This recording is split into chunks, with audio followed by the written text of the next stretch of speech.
Se retrouver face au système de santé, c'est parfois un vrai labyrinthe.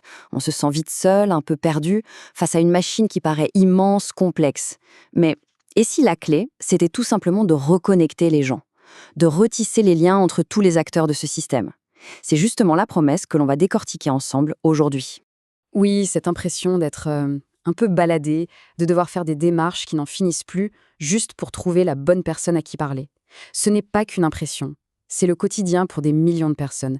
Et c'est justement contre ce sentiment d'abandon que des initiatives commencent à voir le jour. Alors, pour bien comprendre comment on peut réparer les choses, il faut d'abord prendre la mesure du problème. Et le constat, il est sans appel. Le système de santé français est vraiment, vraiment sous pression. D'un côté, on a une demande de soins qui explose littéralement. Pourquoi? Plusieurs raisons s'additionnent. D'abord, la population vieillit, c'est un fait. Ensuite, on voit une augmentation très nette des maladies chroniques. Et puis, il y a la précarité sociale qui touche de plus en plus de monde. Donc, non seulement il y a plus de besoins, mais en plus, ils sont bien plus complexes à prendre en charge. Et en face de cette demande qui grimpe, eh bien l'offre de soins, elle a du mal à suivre. On parle beaucoup des déserts médicaux, de ce fossé entre les villes et les campagnes, des hôpitaux qui sont complètement saturés. Bref, l'équation devient très, très compliquée à résoudre. Toute cette situation, en fait, ça porte un nom. C'est ce qu'on appelle l'errance médicale et sociale. C'est ce moment où une personne est juste seule, perdue au milieu de délais administratifs interminables, sans savoir vers qui se tourner. C'est ça le vrai coût humain d'un système qui craque. Alors, qui sont les premières victimes de cette errance? Sans grande surprise, ce sont les plus vulnérables. Les personnes âgées, bien sûr, les personnes en situation de précarité, les patients qui souffrent de maladies chroniques. Pour ces personnes-là, ce n'est pas juste un désagrément ou une frustration, ça peut aller jusqu'à l'abandon total des soins. Bon, le constat est assez lourd, c'est vrai. Mais face à cette situation, une idée a commencé à faire son chemin. Celle de retisser les liens.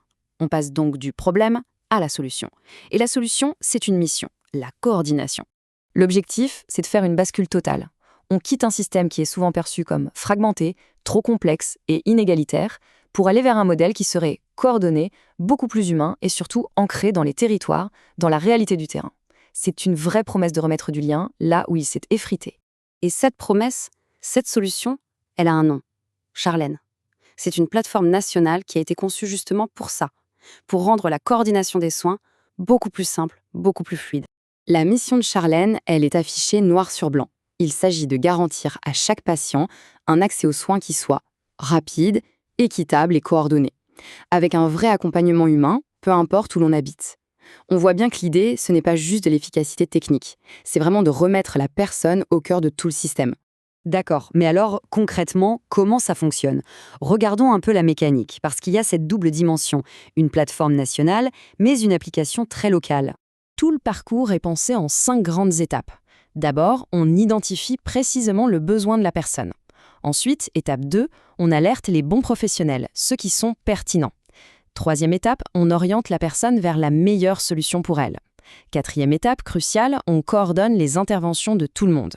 Et enfin, dernière étape, on suit le parcours du début à la fin. L'idée, c'est de créer une boucle où personne n'est jamais lâché dans la nature. Et c'est là qu'on touche à la vraie force du système. C'est de faire tomber les murs entre le médical et le social. La plateforme, elle ne fait pas que mettre en relation avec un médecin ou une infirmière.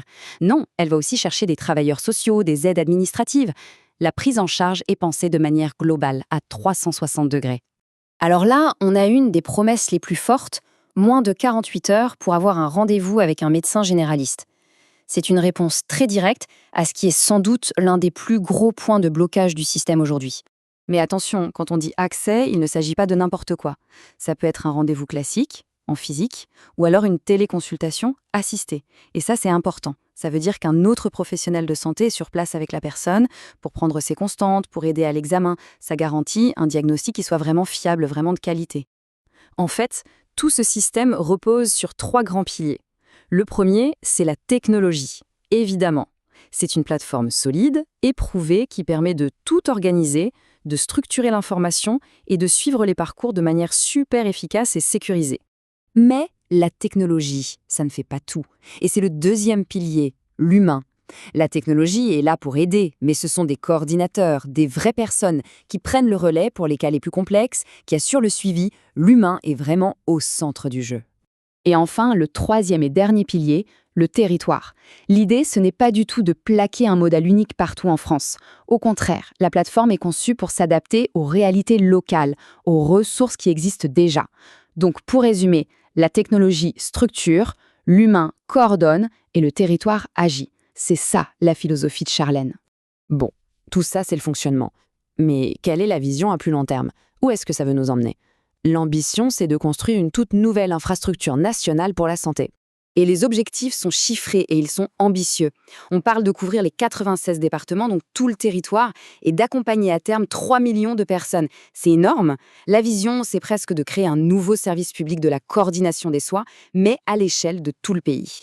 Finalement, derrière tous les chiffres et la technologie, tout ce projet repose sur une conviction très simple, mais très forte. Personne ne devrait être seul face à la maladie ou à son parcours de soins. C'est un engagement pour que personne ne soit laissé sur le bord de la route. Alors bien sûr, la grande question qui reste, c'est de savoir si un modèle comme celui-ci peut vraiment durablement changer la donne pour l'accès aux soins pour tout le monde.